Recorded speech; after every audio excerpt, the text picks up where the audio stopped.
The Sierra Nevada de Santa Marta is one of my favorite places in Colombia. I have been fortunate enough to visit it many times. What draws me back time and time again? The Sierra Nevada is an isolated mountain.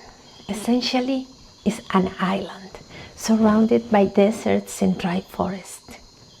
Here, all the tropical climate zones are found, from coral reefs in the warm Caribbean waters to the perpetual snows in the glacier. Its isolation has led to a high degree of endemism in flora and fauna.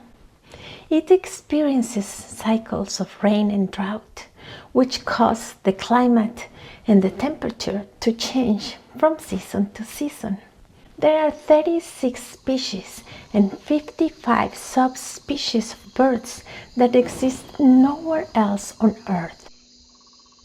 And it is a privileged spot for migratory birds, whether they are heading south or spending the North American winter here.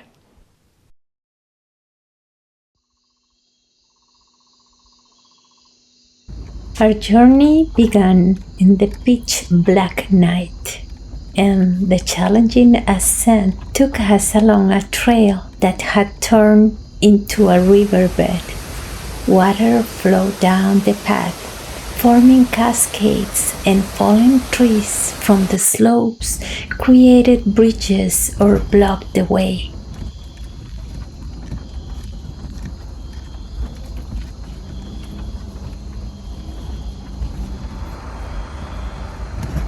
Fog enveloped the mountain, and visibility was minimal.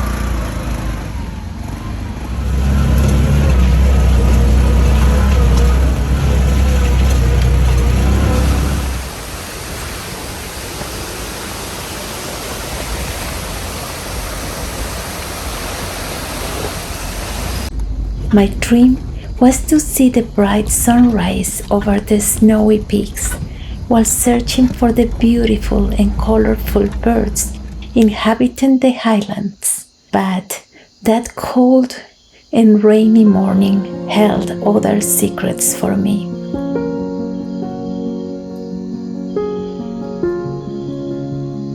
Through the dense fog, I could only make out the shadows of some birds, hear their faint songs, and listening to the movements in the dark foliage. Slowly, I realized that my camera allowed me to capture details I couldn't see with my eyes, and I used them to identify them. However, I didn't find many. I imagined them sheltering from the rain, resting under the leaves.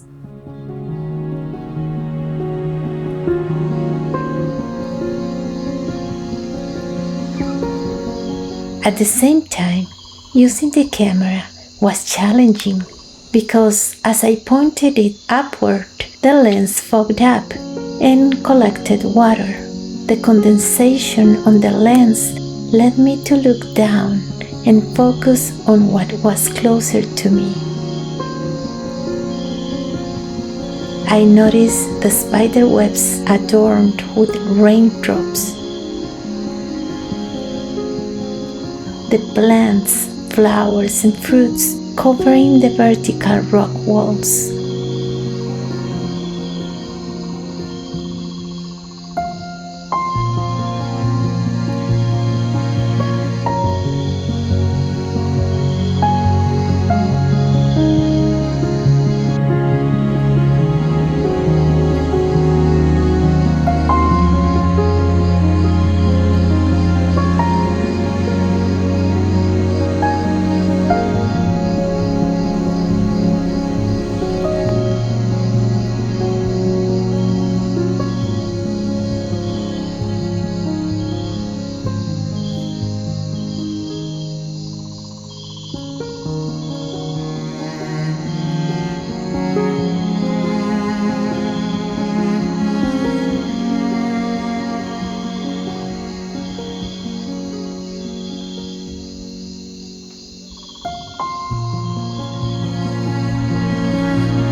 From the tree branches hung a wide variety of ferns and bromeliads.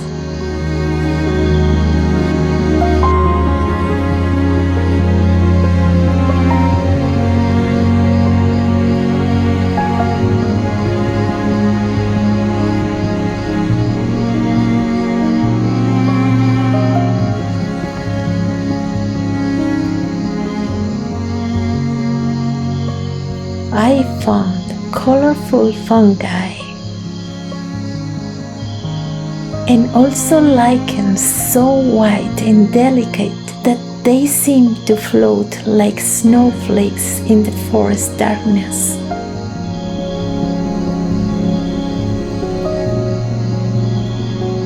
I discovered mosses in their radiant shapes and colors.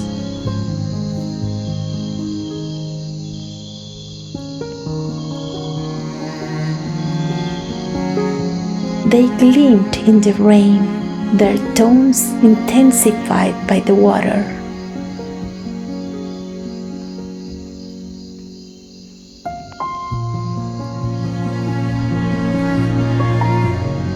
One of my favorite spots on the trail is where large cushions of pink moss grow. During the dry season, they shrink and lose their colors, but with the rain, they absorb water and regain their brilliant, astonishing shades, ranging from red to pink, fuchsia, and burgundy.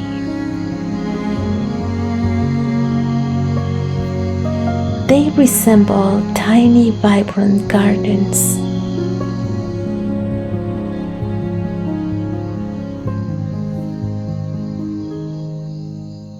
As evening fell, the clouds began to clear and the sun timidly started to shine. Suddenly, it burst with force, glowing over the sea in a brilliant reddish hue. I turned back toward the mountain and saw a perfect rainbow, embracing and holding the golden colors of the sunset.